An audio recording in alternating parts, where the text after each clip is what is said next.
My name's Gary Hazell. I run a company called Distilled Spirits Limited, who are looking at the development of the Cachaça category with the Brazilian government to look at how we can broaden the understanding as a whole for the development. And it's early days, but we're trying to chart the growth as Ian's done with rum.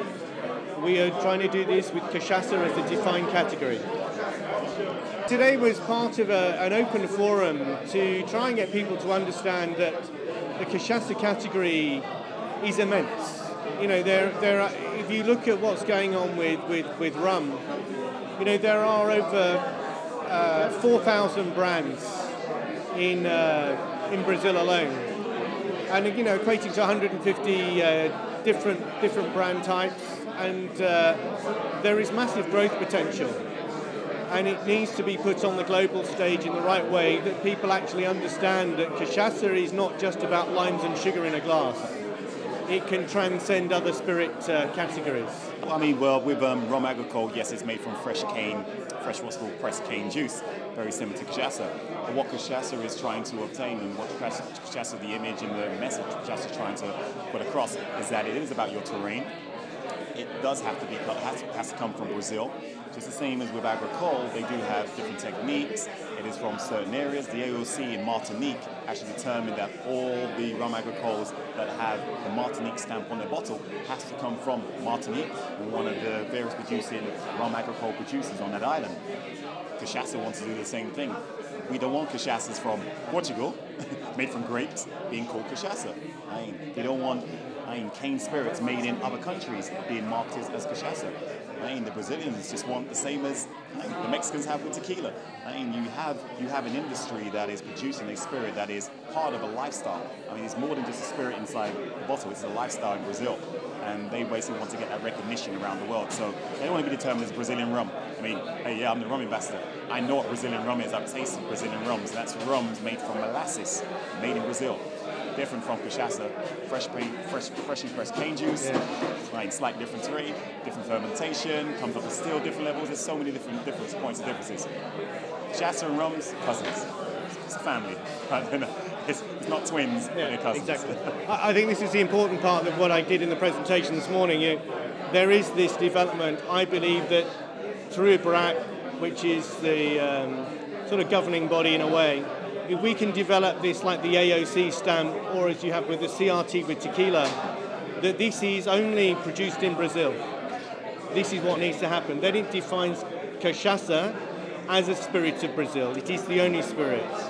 So therefore, I think once that can be agreed, you know, if every producer has this accreditation on the bottle, whether it's been produced in Minas Gerais or São Paulo, it is a unified group of producers, and I think that then defines that you cannot have Cachaça from Portugal, you cannot have Cachaça from Spain.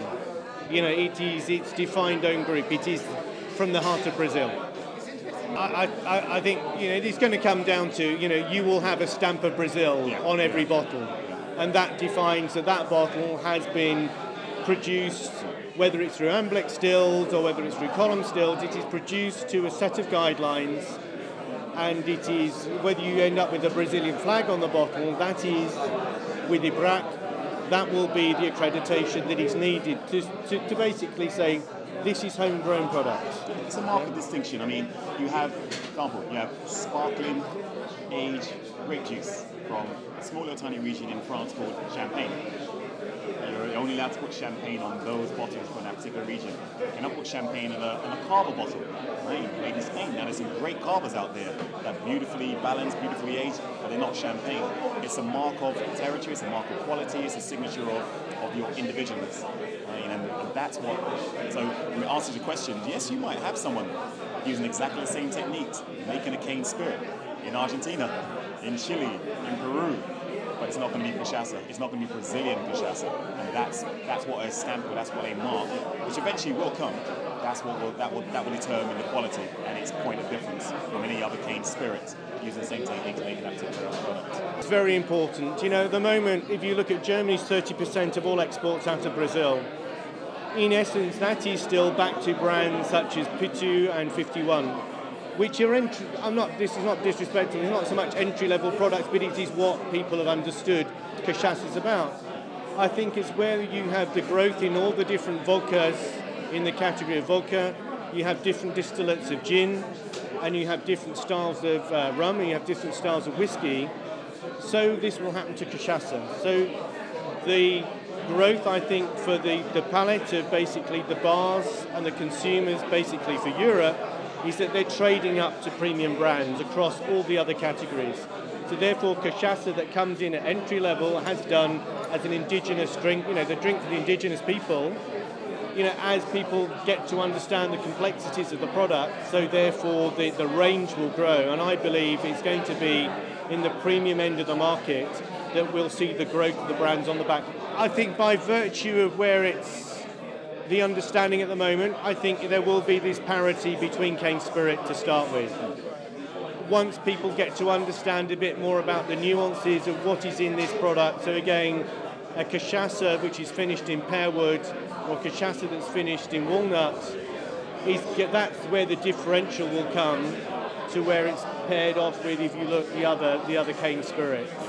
So I think that's where the difference will be, and it's through education of the bartender, to in fact when a consumer comes into a bar to say, do you realise, present the bottle, that this is finished off in Brazilian pear wood? I didn't know that. And that will give it its own taste profile. So it's like with some of the brands here today, finished off in Yaquita wood, which gives it its own taste profile. It's basically Brazilian mahogany.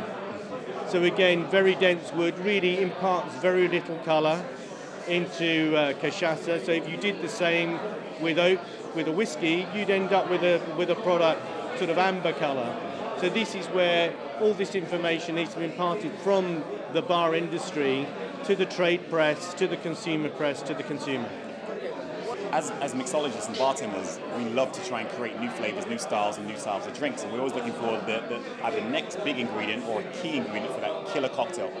And Cachaças, because there are so many, and there are so many different styles, it means there's going to be a variation for the particular type of Cachaça used for various cocktails. So I wouldn't say they're not going to be rivaling, they're going to be accompany each other.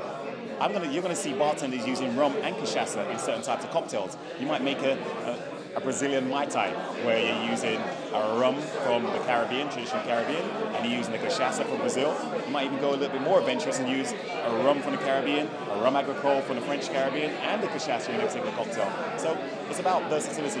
Yes, Cachaça is a versatile spirit. Yes, it'll be as versatile as how rum is seen. Other people say tequila is versatile. The only thing I'm not going to say is vodka is versatile, but that's another story. No, I agree. I agree.